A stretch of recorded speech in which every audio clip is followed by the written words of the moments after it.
Hello and welcome back. Thanks for joining. My name is Berit and today we're going to talk about part 2 of the Tales of the Otori series, which is called Grass for His Pillow. Obviously, this video will contain spoilers for part 1, so if you haven't read it and you consider reading it, or if you care for spoilers, then you should maybe skip over this video. So book 2 starts pretty much where book 1 has left off. After the death of Otori Shigeru, Takeo is now heir to the Otori clan, but he has made a deal with the tribe in the first book that forces him to live with them and abandon both the Otori clan and Kaede. Kaede, meanwhile, returns home to Shirakawa to visit her family, but she finds out two things there. Number one, home isn't really there anymore, everything has gone to ruins, and number two, she's pregnant.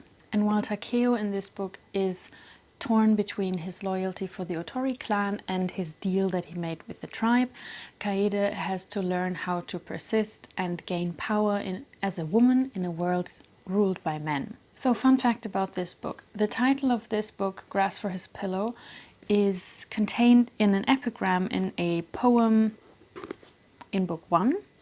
And the title of book 3, which is Brilliance of the Moon, is contained in book 2 in a scene where another character sings a song where the title is part of the lyrics.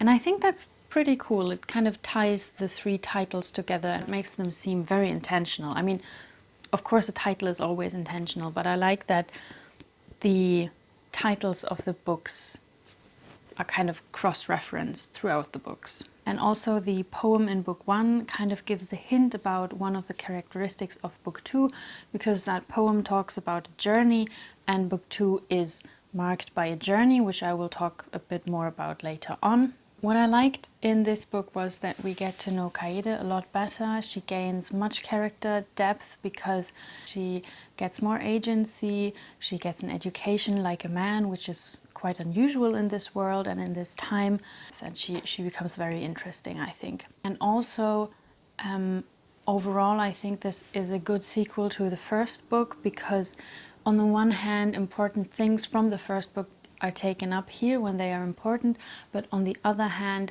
the story is continued overall pretty well, I think, and I like that the two stories have kind of a seamless connection between them. And the thing with the two different perspectives is continued in this book, which is also something that I enjoyed. One thing that I find a bit unfortunate is that, again, in the middle third of the book, Kaede doesn't appear, which makes sense narratively, because something happens and therefore she doesn't appear.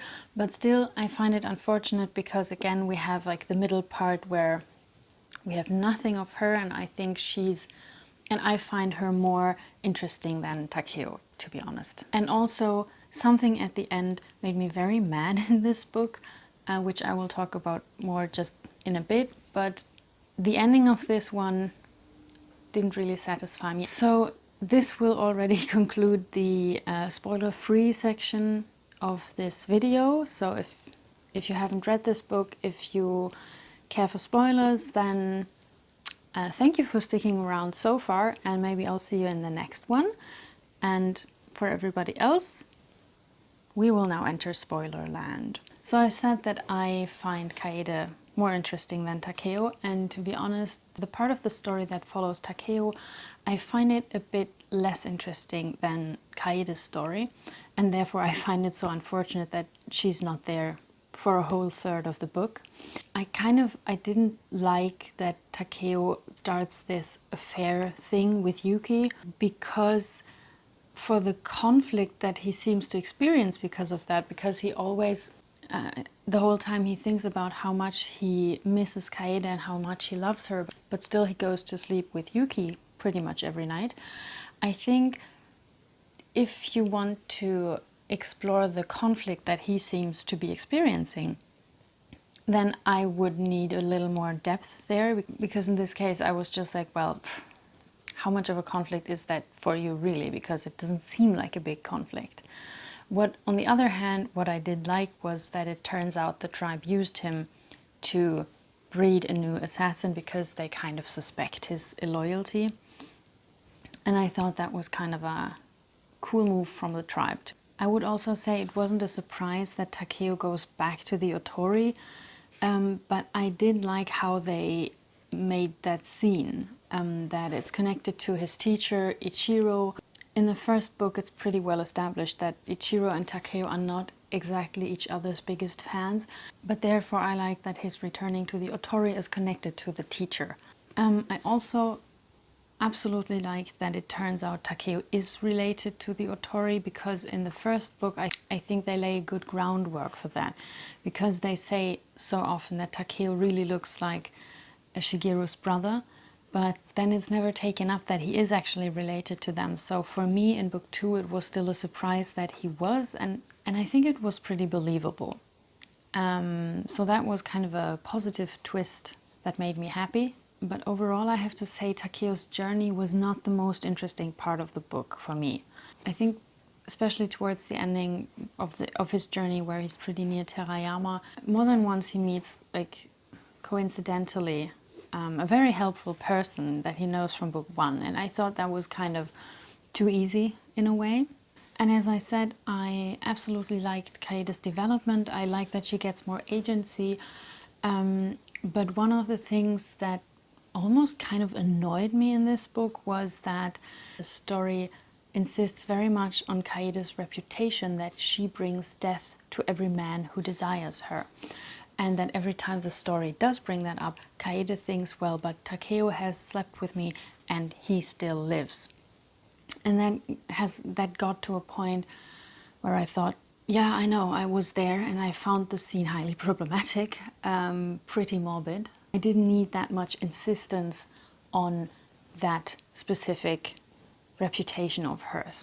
And I also didn't really love the prophecy thing, but that's, I don't know, I'm probably just not the biggest fan of prophecies in general. I'm now very afraid that every decision that Takeo makes is influenced by this prophecy, and that it's kind of a safety device for him. And another thing which I found less irritating in the second book than in the first book, but that I still noticed a lot, was that the characters here are pretty suicidal. Every time they bring dishonor to anyone, they kind of want to kill themselves. And I get the idea of that. I get where this thought comes from, that it's the honorable thing to do. But I think in this series it's taken a step too far, because it is so much, it happens so often, it loses its dramatic potential in a way. And basically every time anything bad happens, somebody suggests suicide, which in the first book I found very strange, because it was pretty much only Kaede who really always wanted to kill herself. In the second book it kind of makes more sense. I did understand the concept better, but still it was a lot. It was kind of too much. As the last point that I kind of didn't enjoy that much was the ending, as I said, because I mean, in the ending, Kaede and Takeo decide to get married very rashly, without consulting the overlord Arai, and without basically consulting anyone.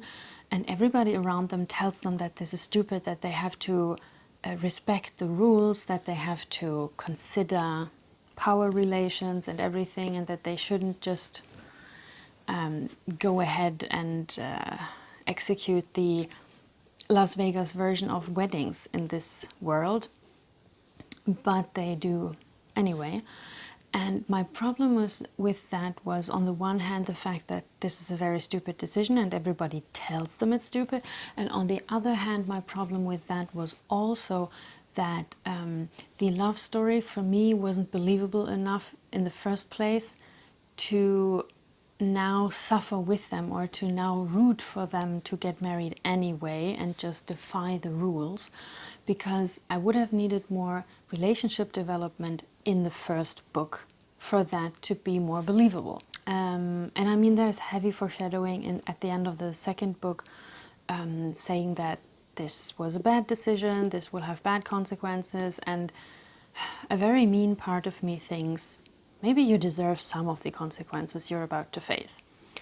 On the other hand, I don't know which consequences they're about to face because I remember nothing about book 3. That concludes my opinions about this book. Although I said a lot of what I didn't enjoy as much, I think it's a very good sequel and I enjoyed reading it, and I would even say that the book was more interesting than the first one.